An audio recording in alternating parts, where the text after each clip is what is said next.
La Liga is headed to the US this December. Van Dijk is apparently washed. Vitesse lose their pro license. And Mo Salah directly calls out UEFA for their blatant hypocrisy. This is DMAC Daily. Forget about preseason tours in Asia, across America, even down under. The next stage is rapidly approaching. A few weeks ago, La Liga president Javier Tebas hinted in an interview with ESPN that, quote, "We have a commitment to play a La Liga match in Miami someday." Around the same time, Barca president Juan Laporta claimed it would be a great honor for his club to play a league match in the US. And today, fresh reports have emerged that La Liga are now planning to host Villarreal and Barcelona in December this year at Hard Rock Stadium in Miami. Granted, this isn't the first time La Liga have tried to execute this. In 2018, they attempted to bring Girona's home game v Barca to Miami. This triggered a high-profile legal battle between La Liga and FIFA, alongside the RFEF and UEFA. Long story short, La Liga failed. But relations between these organizations have since improved. Then in 2024, they tried to bring Atletico Madrid and Barca to the same venue, but failed due to logistical hurdles. But the appetite has remained, and La Liga are now hoping third time's the charm. Now, would this be a commercial success? Of course it would. This is a sporting property that has never been hosted outside of Spain historically. If you only view the game through a financial lens, then there's clearly millions to be made, and it'll help increase La Liga's visibility within America. Remember, Spain simultaneously has a separate cup competition hosted in Saudi Arabia in a 6-year, €240 million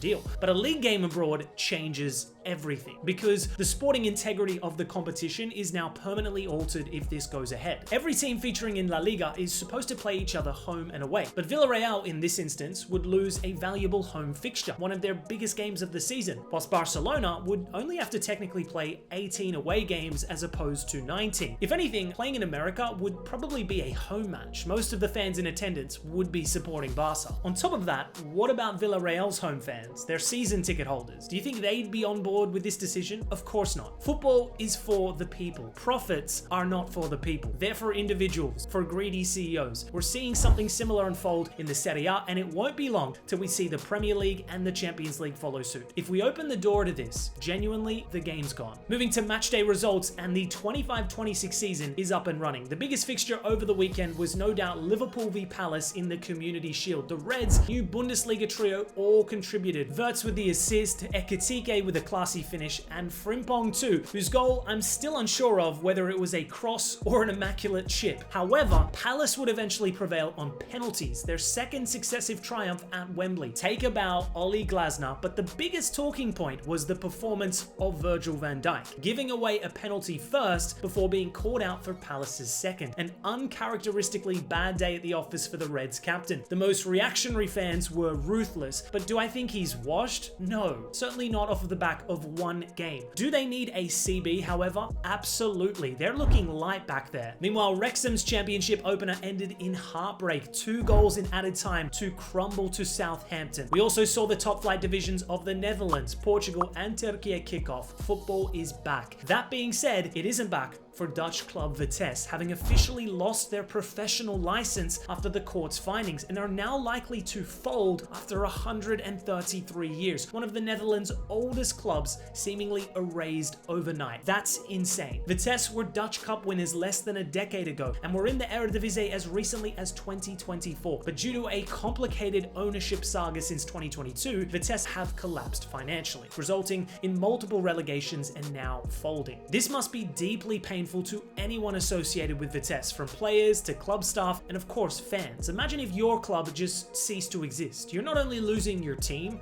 but you're losing a part of yourself, your identity, your community. It's tragic stuff. And finally, we got to talk about an issue that's even more serious. Former Palestine national team player Suleiman Al Obeid, nicknamed the Palestinian Pele, was recently killed in an Israeli attack targeting civilians waiting for humanitarian aid in the southern Gaza Strip just a few days ago, becoming the 321st Palestinian footballer to have been killed in the last 22 months. Now, I made a separate video on this story, which I highly recommend you watch if you haven't already, but unfortunately, many people aren't aware of this news because it was purposely silenced. From our institutions to our media establishment, the most prominent journalists in football, players themselves, and creators too. However, 2 big names in the sport have since spoken out in Eric Cantona and Mo Salah. UEFA had the nerve to tweet about Suleiman Suleiman's death without providing any necessary context as to how he died or who was entirely responsible, to which Salah directly called them out on. This is what we need more of. More high-profile footballers to denounce the deeply immoral actions of Israel. The permission structure to criticize a genocidal entity that has killed hundreds of footballers and thousands to potentially hundreds of thousands of people in the last 22 months has finally opened up. Now is the time to use our voices to preserve humanity, to preserve the conscience of football, because I know it's there. The Jota situation, as tragic as it was, saw everyone come together to grieve. The beautiful game unites us, and so it is our moral imperative to speak up about what happened to Suleiman and so many other innocent Palestinians. It's especially important because this state gets to compete in FIFA and UEFA competitions. Just like Russia, Israel should also be banned. Anyways, thanks for watching today's DMAC Daily. Believe me, it brings me no joy to report on such heavy subject matter, but what's happening in Gaza deserves adequate coverage. See you tomorrow.